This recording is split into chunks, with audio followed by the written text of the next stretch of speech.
మొదటగా నన్నయ్య యుగం క్రీస్తు శకం 11వ శతాబ్దం గురించి అందులో ఉన్న కొంతమంది కవులు, వారి కాలం, బిరుదులు, రచనలు, విశేషాల గురించి తెలుసుకుందాం. మొదటగా నన్నయ్య భట్టు. ఈయన కాలం 11వ శతాబ్దం, క్రీస్తు శకం 1023 నుండి 1063 వరకు. ఈయన బిరుదులు ఆది కవి, వాగమ శాసనుడు, శబ్ద శాసనుడు.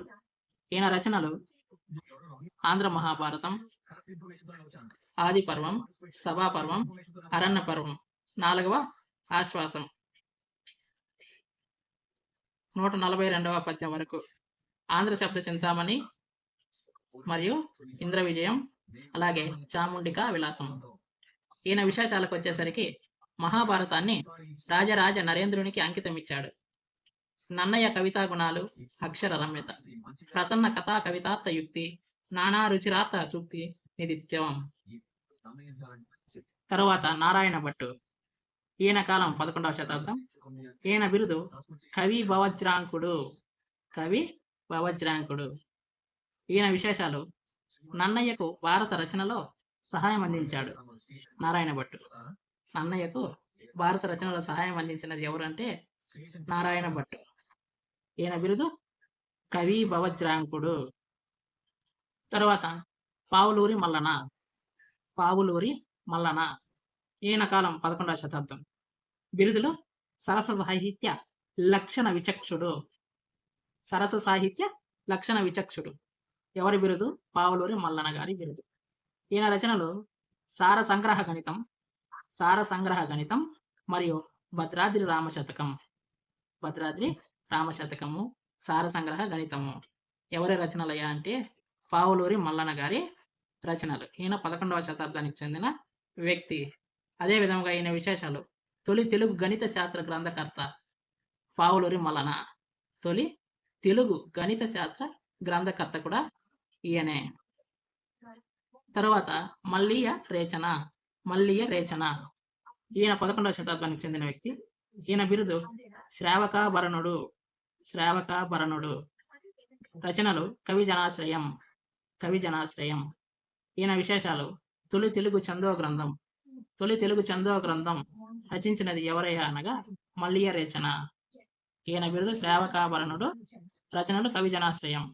11వ శతాబ్దానికి చెందిన వ్యక్తి. ఆఖరిగా అధర్వణాచార్యులు. అధర్వణాచార్యులు. ఈయన కాలం 11వ శతాబ్దం. ఈయనకి బిరుదులు లేవు, అందుబాటులో లేవు మనకి. రచనలు వికృతి వివేకము, అలాగే త్రిలింగ శబ్ద శాసనం, అధర్వణ భారతం. వికృతి వివేకము, త్రిలింగ శబ్ద శాసనం, అధర్వణ భారతం.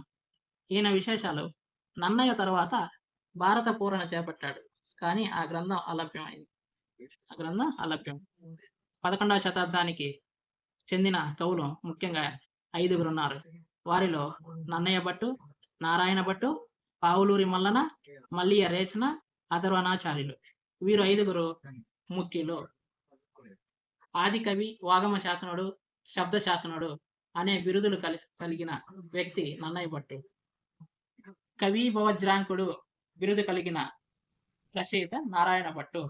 సరస సాహిత్య లక్షణ విచక్షుడు అన్న బిరుదాంకితుడు పావులూరి మల్లన.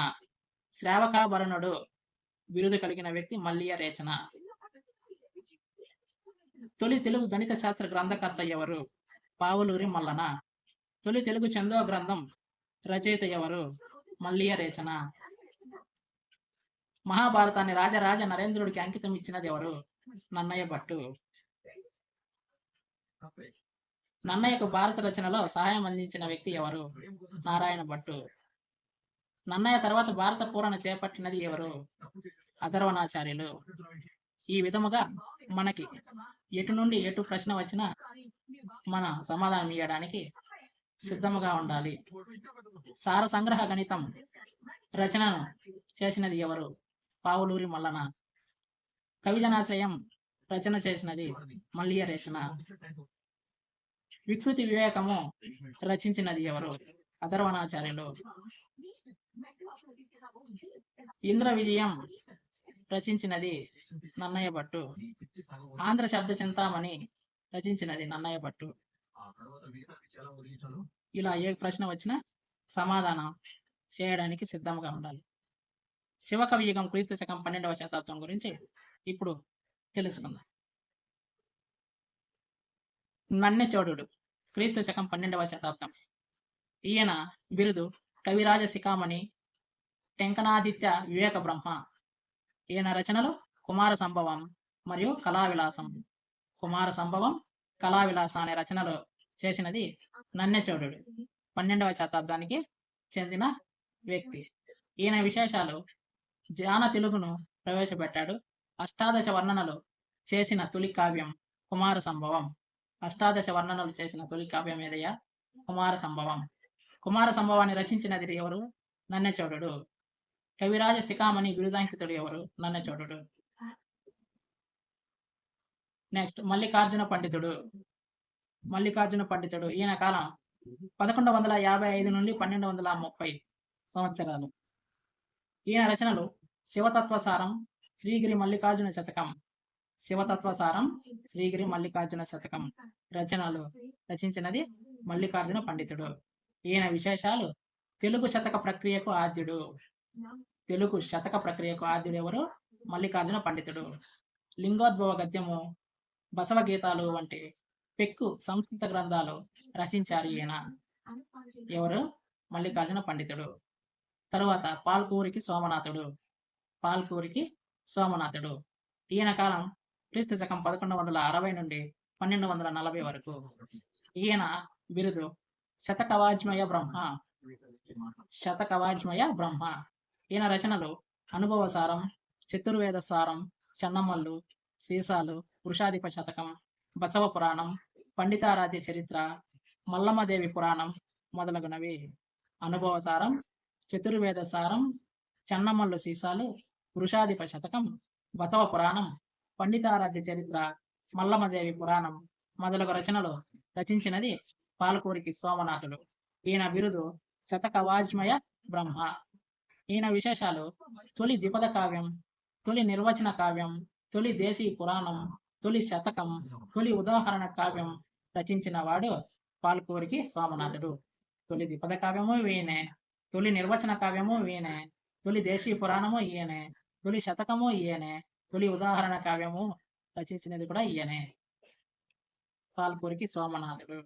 బాగా గుర్తుపెట్టుకోవాలి ఫ్రెండ్స్. తర్వాత యాదవాకుల అన్నమయ్య. యాదవాకుల అన్నమయ్య. ఈయన కాలం 1240 నుండి 1300 సంవత్సరాల వరకు క్రీస్తు శకం. ఈయన రచనలు సర్వేశ్వర శతకం, లీలానంద సర్వేశ్వర శతకం. తరువాత మొదటి ప్రతాపరుద్రుడు. మొదటి ప్రతాపరుద్రుడు. ఈయన కాలం 1140 నుండి 1196 వరకు. ఈయన రచన నీతిసారం. నీతిసారం. ఈయన విశేషాలు: కాకతీయ సామ్రాజ్యాధిపతి అయిన మొదటి ప్రతాపరుద్రుడు. కాకతీయ సామ్రాజ్యాధిపతి అయిన మొదటి ప్రతాపరుద్రుడు నీతిసారం అనే రచన చేశాడు. చివరగా చక్రపాణి రంగన. ఈయన కాలం 12వ శతాబ్దం. ఈయన రచనలు నయన, నమశివాయ రగడలు, శ్రీగిరినాథ విక్రమం, శరభలీల. నయన, నమశివాయ రగడలు, శ్రీగిరినాథ విక్రమం, శరభలీల. ఈయన విశేషాలు: వైష్ణవుడయ్యుండి శైవ కావ్యాలు రచించాడు. వైష్ణవుడయ్యుండి కూడా శైవ కావ్యాలు రచించాడు. Chakrapani Rangana. Please subscribe channel. Subscribe చేయండి, కామెంట్ చేయండి, లైక్ చేయండి. మీకు ఏమైనా డౌట్స్ ఉంటే తప్పకుండా కామెంట్ చేయండి. Thank you.